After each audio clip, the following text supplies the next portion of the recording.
Hi guys, welcome back to my channel. It's Yvonne from Ginger Chick Rehab. I am so glad to have you back today, and if you're new here and visiting my channel for the first time, welcome. I do lots of DIYs, trash to treasure, furniture flips with my husband Chris, and thrifting adventures to fit into the farmhouse decor. So in today's video, I am teaming up with Cory from Desert DIY.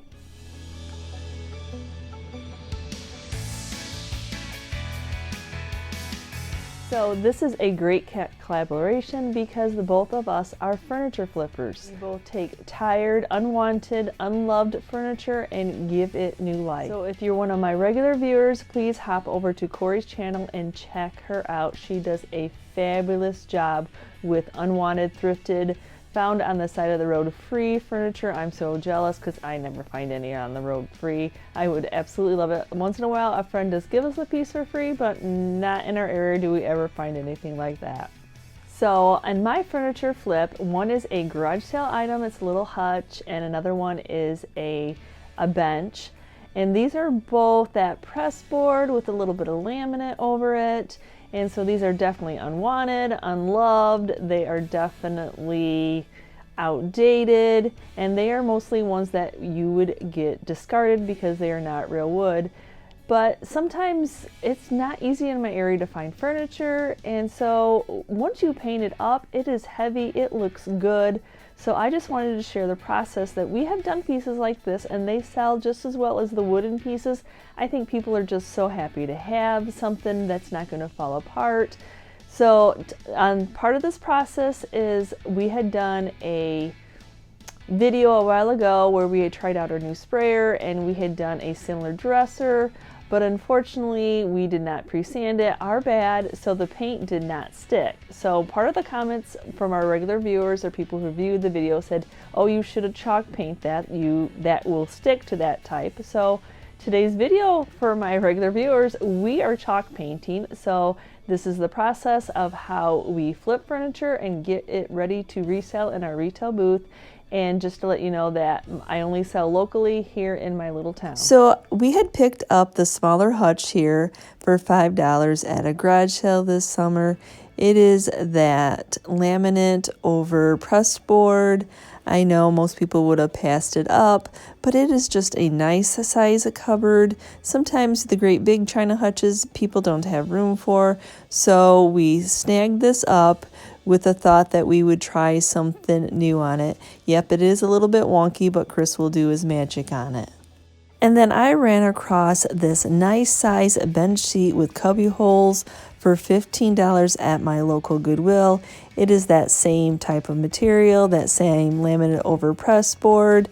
And I know $15, but it is super heavy and a nice size for somebody's entryway.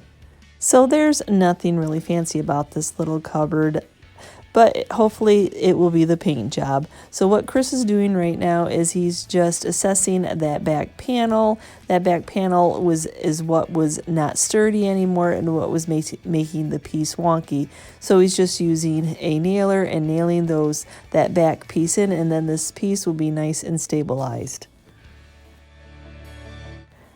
So now Chris has put this cabinet on his workbench more at an eye level, and after removing the price tag, he noticed that there were some of those little bumps, some of those little plastic pieces that they use to hide the screws, so he is just removing those. So after removing all the pegs, Chris realized that the screws were still going to show, so he needed to remove the screws and then countersink them, drill out a little bit so when you puttied over them, they were flush. Now that he has secured everything and that this cabinet is now structurally strong, he's going to be removing the cabinet doors so that we just like to paint things separately and then paint the hardware separately. Just feel like you get a cleaner paint job. So that is what he's doing, just removing the hardware and removing the cabinet doors. So now he's going to go back in with some Durham water putty. If you have not used this stuff, I highly recommend it. It is such an easy filler. It's just a little bit of powder and a little bit of water. Just mix it to the consistency that you are comfortable with, whatever your project is that you are doing. It's I can't say enough about this, and it's so, I think that whole, I don't remember how much it costs, but it is so reasonably priced. And so what he's doing is just mixing it up in a cup, and then he will just fill in where he removed those little pegs to hide the screws. Of course, you want to fill those in. You do not want that detail left behind when you're painting. So that Durham water putty, he let it set up for the night because this is always something that we're doing after our working day. And so what he's doing now is just taking the orbital sander and some 220 sandpaper. And the nice thing about it is that it dries rock hard, but it is definitely sandable. So what I'm doing here is I'm just making that nice and smooth. And I'm going to go over the entire piece just to get some of that glossy and just make sure that when I go to paint it, that this piece is going to accept the paint, that this is not so shiny. So after I got it all sanded, I noticed that there was a couple cracks along the top. I don't know if it was from Chris screwing it or they were already there. So all I'm doing is taking some of my CA Star Blonde glue, taking a clamp. This is the thicker of the glue, and I'm filling that in. That's the nice thing about this glue. And then I use a little accelerator, and then it dries automatically, and then I can sand it. Now I don't have to worry about a detail of a crack. So we painted another dresser similar to what these materials are, and we used our regular Kills paint and our spray machine, and it all peeled off. So a lot of viewers said, please try chalk paint, it will stick. So here we go. So of course this bench was thrifted, so that means it has some type of problems, and as Chris rocks it back and forth, you can tell that it is a little bit wonky, that it needs to be tightened up. So Chris is just working his way around the bench, tightening up anything that was loose using his Brad's nailer. So though it was nice that he could tighten the piece up and make it nice and sturdy, unfortunately it left a whole bunch of little nail holes, and now he had to go through with some spackle and fill in those holes. So as Chris was filling in the holes, he noticed a whole bunch of scuff marks, so he went ahead and filled in those. That way we could have a nice smooth top. So now he's using the orbital sander with some 220 sandpaper.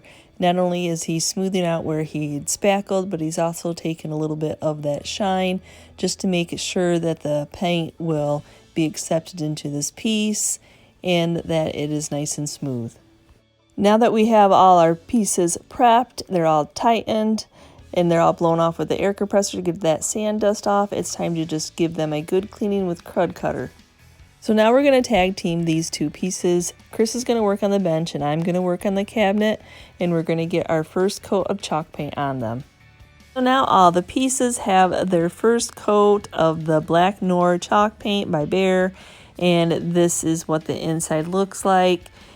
You know, the pieces are not going to be covered the first coat. That is normal for any paint.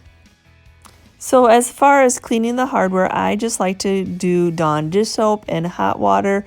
It's just a great degreaser. I just rinse them and then let them dry. And then along with the hardware, my go-to is that Rust-Oleum paint and primer in one, and the flat black. I do that for most all our hardware. I just can't say enough about how this type of paint adheres to the metal. So part of the hardware is that cabinet had a light. So we are not going to be replacing those glass shelvings. I just think that dates it. So what we're going to do here is I'm going to definitely spray this black so it will be matching the entire piece, but we are going to leave the light. And then after that black paint is dry and I flipped both sides of the hinges, I like to seal and protect this paint with polyacrylic. Yes, your spray paint needs a top coat just as much as your other paint needs a finishing coat too. This, especially on metal, just helps secure that it won't chip off. So now we're on to coat 2. So we will see how this goes. I know that chalk paint can be water distress, so I'm trying to work quickly, that I'm not running over the same paint that I had just painted, but we are very much used to a very smooth finish, so I am trying to do my best with this brush and with the paint. So the one thing I was surprised about, there was some type of a bleed through, maybe a grease. You can see a ring, and this is on that bench. I'm not really sure what it is. I sanded it and cleaned it. I thought that was very weird for this type of material. So what I'm doing now is I'm spraying some shellac to hopefully, I'm treating it like a bleed through. So I'll just shellac that, let it dry, and then apply another coat. So this is where I got some mixed reviews of watching YouTubers and searching that how to seal a chalk paint in if you're going to distress it. So a lot of times chalk paint I noticed is really heavily waxed with a opposing color, or it is very distressed so you can see lots of pieces, and we're just used to just doing the edges. So for us, when we're doing a piece of furniture and we're reselling it, there's just a look that we know our buyers, we do have repeat buyers, are looking for. So through my research, I saw that yes, you can seal it in with a top coat. So our top coat that we have is the polyacrylic. So that is what I'm going ahead and using to seal all the pieces in with. So now I'm on to using the orbital sander to get this chalk paint a little bit more smooth. I'm just using a 220 grit on the orbital sander, and I'm just running it across. And I have to say that I find that, wow, yes, the chalk paint is really on there, but it is not smoothing out the way that I'm used to paint smoothing out. So now I'm using a 120 sandpaper on the cabinet. I'm trying to distress the edges that I'm used to doing. And I have to say that this paint is really on there, and I'm really having a hard time and really having to get my big girl muscles out to get this sanded down. So I guess I'm treating this just like I treat our other black paint, and now I'm trying to sand steel wool to open up that paint so that when I go to antique wax it, that it accepts the paint. I'm not really happy with the way that the polyacrylic took, how it's kind of sprayed. I'm not too overly worried about it because I know that usually with antiquing wax that will even out, but it's just the texture that I'm having a problem with. It's just more distress on the sides than I'm used to, and I can still see lots of brush marks. And I know everybody would be like, go take water to it. And so I can't say that you can just see the brush marks, and we are not used to that. So sometimes you just have to try something else. So my final step, just to see how it smoothed out, was to put a little bit of the antiquing wax on one of the bottom of the drawers, and I just absolutely hate it. I can see every brush mark. I just do not like that texture. So I'm sure that it's whatever I did or we did. So here we are, just going back to our basics. We just got our $13 can of the flat onyx, and I am just painting over all of these pieces. I know that you can wet distress it, so I know that the wet paint will smooth this out, and so this will achieve the look that we're going for. Is this a step that we wanted to do? Probably not, but this is the step that we are going to do because it's the look that people are used to for us, so this is what we are doing. So after just letting that top sit and dry overnight, that is the look that we were going for. Luckily, since the chalk paint is a black, we just really needed to do one coat and then go back over to see if there was any spots that needed to be covered. And for that area that I had waxed, I'm going to have to sand that off and then use some rubbing alcohol to make sure that there is no wax residue left behind, because as you know, wax is a sealer, so I can't just paint over wax. So on that cabinet, it's probably a paneling that they had, but I thought a nice little detail, that little line just kept sticking out to me. And if you are new to my channel, my regular viewers know that I love grain sack striping, so that's all I could envision when I kept seeing those little stripes. The nice thing about this is that these panelings that go in the door, they're attached by little glass screws that keep them in, kind of like a picture frame, that so if the person doesn't like them, they can reverse it. But I just could not help myself and put some grain sack striping on these innards of the cabinet doors. So what I am doing right now is I am centering masking tape and I'm eyeballing grain sack striping. It's very kind of giving. So what I'm doing here is that I like masking tape because I can see through it. So I can see where that little indentation of that line is. And so I am centering that piece of my masking tape because that is where my stripe is going to go. And then on either side, the right and the left, I'm going to take another piece of masking tape and lay it on both sides. And then after I do that, then I can remove that middle tape because that's where my paint will go. Just like I did on that edge, I centered it over that little line and then removed where I want to paint. Now here's where you can really see the visual of where the painting stripes are going to go. And now to make sure that I have it perfectly level on both of the cabinet doors, I laid them like this, and then I'm going to be, as you see, matching up my tape so I know that I am completely level. So now this is a tip that one of my viewers had given to me, that you kind of paint, or you do paint your base color black. That just helps give you a crisp line when I go to paint the white. So that is what I'm doing here.